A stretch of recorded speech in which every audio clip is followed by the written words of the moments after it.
തിരുവനന്തപുരത്ത് കുട്ടിയെ തട്ടിക്കൊണ്ടുപോയ സ്ത്രീയുടെ രേഖാചിത്രം തയ്യാറാക്കിയിരിക്കുകയാണ് പോലീസ്. 2 വയസ്സുകാരിയുടെ സഹോദരന്റെ മൊഴിയുടെ അടിസ്ഥാനത്തിലാണ് രേഖാചിത്രം തയ്യാറായിരിക്കുന്നത്. എന്നാൽ ഈ മൊഴിയിൽ വ്യക്തതയില്ലാത്തതിനാൽ രേഖാചിത്രം പുറത്തുവിട്ടിട്ടില്ല എന്നാണ് വിവരങ്ങൾ. കേസിൽ വഴിത്തിരിവായ CCTV ദൃശ്യങ്ങളൊക്കെ പോലീസിന് ലഭിച്ചിരിക്കുകയാണ്. അറപ്പുര റെസിഡൻസ് അസോസിയേഷൻ വീടുകളിൽ സ്ഥാപിച്ച ക്യാമറകളിൽ ഒന്നിലാണ് ദൃശ്യങ്ങൾ ഇപ്പോൾ ലഭിച്ചിട്ടുള്ളത്. CCTV ദൃശ്യങ്ങൾ കേന്ദ്രീകരിച്ച് അന്വേഷണം പുരോഗമിക്കുകയാണ്.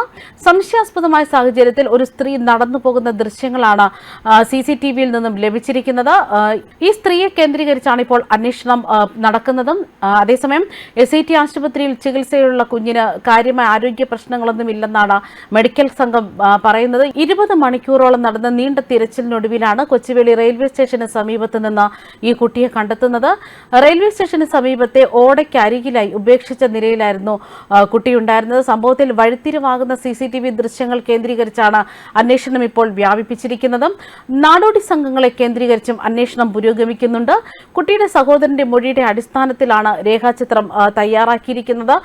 സംശയാസ്പദമായ ഒരു സ്ത്രീ നടന്നു പോകുന്നതിന്റെ ദൃശ്യങ്ങളാണ് പോലീസിന് ലഭിച്ചിട്ടുള്ളത്. ഇതിലൂടെ നിർണായക കണ്ടെത്തലിലേക്കാണ് പോലീസ് എത്തിയിരിക്കുന്നത്. മാത്രമല്ല, അറപ്പുര റെസിഡൻസ് അസോസിയേഷനിലെ ഓഫീസ് CCTV ഉൾപ്പെടെ പോലീസ് ഇപ്പോൾ പരിശോധിക്കുകയാണ്. അറപ്പുര വിളാകത്ത് നിന്നും ചാക്ക ITI ഭാഗത്തേക്കുള്ള മുഴുവൻ CCTVയും പോലീസ് പരിശോധിക്കുന്നുണ്ട്. വൈകിട്ട് 6 മണിക്ക് ശേഷമുള്ള ദൃശ്യങ്ങളാണ് DCPയുടെ നേതൃത്വത്തിൽ പരിശോധിക്കുന്നത്. കുട്ടിയെ അവിടെ ഉപേക്ഷിക്കാൻ എത്തിയത് ചാക്ക ഭാഗത്ത് നിന്ന് എത്തിയെന്നാണ് പറയുന്നത്. കുട്ടിയുടെ ആരോഗ്യനിലയൊക്കെ ഇപ്പോൾ തൃപ്തികരമെന്നാണ് ആശുപത്രി അധികൃതർ അറിയിക്കുന്നത്. കുട്ടി ആശുപത്രിയിൽ തന്നെ ഇപ്പോഴും തുടരുകയാണ്. സംഭവത്തിൽ ഈ കുട്ടിയെ കണ്ടെത്തിയ സ്ഥലത്ത് ഫോറൻസിക് സംഘം പരിശോധന ആരംഭിച്ചിരിക്കുകയാണ്. കുട്ടിക്ക് മാനസിക ആഘാതം എന്തെങ്കിലും ഏറ്റിട്ടുണ്ടോ എന്നതുൾപ്പെടെയാണ് ഇപ്പോൾ പരിശോധിക്കുന്നത്. കുട്ടിക്ക് സൈക്കോളജിക്കൽ കൗൺസിലിംഗ് നൽകുമെന്നാണ് പോലീസ് അറിയിച്ചിരിക്കുന്നത്. കുട്ടിയുടെ സഹോദരങ്ങളെ സർക്കാർ സംരക്ഷണയിലേക്ക് ഇപ്പോൾ മാറ്റിയിരിക്കുന്നു. ഒരു സ്ത്രീ നടന്നു വരുന്നതിന്റെ CCTV ദൃശ്യങ്ങളും കുട്ടിയെ കൂട്ടിക്കൊണ്ടുപോകുന്നതുമായി ബന്ധപ്പെട്ടുള്ളത് അല്ല എന്ന് സ്ഥിരീകരിച്ചതായിട്ടാണ് ഇപ്പോൾ DCP നിതിൻ രാജൻ പറയുന്നത്. അതേസമയം സമീപ പ്രദേശങ്ങളിലെ CCTV ദൃശ്യങ്ങളടക്കം ശേഖരിച്ച് പരിശോധിച്ചുകൊണ്ടിരിക്കുകയാണ്.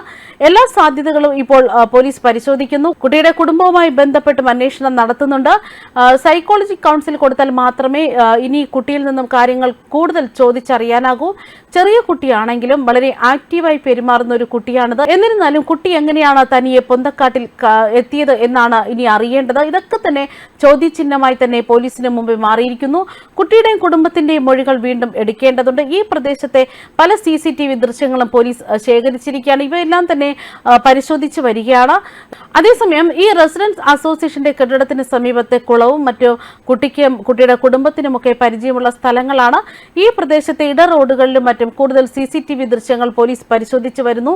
തീരെ ചെറിയ കുട്ടിയായതിനാൽ ചോദിക്കുന്നതിനൊക്കെ പരിമിതികളുണ്ട്. കുട്ടിയെ കൗൺസിലിംഗിന് വിധേയമാക്കിയതിന് പിന്നാലെ കൂടുതൽ കാര്യങ്ങളൊക്കെ ലഭിക്കുമെന്നാണ് പോലീസും പ്രതീക്ഷിക്കുന്നത്. ന്യൂസ് ഡെസ്ക് കർമ്മ ന്യൂസ്.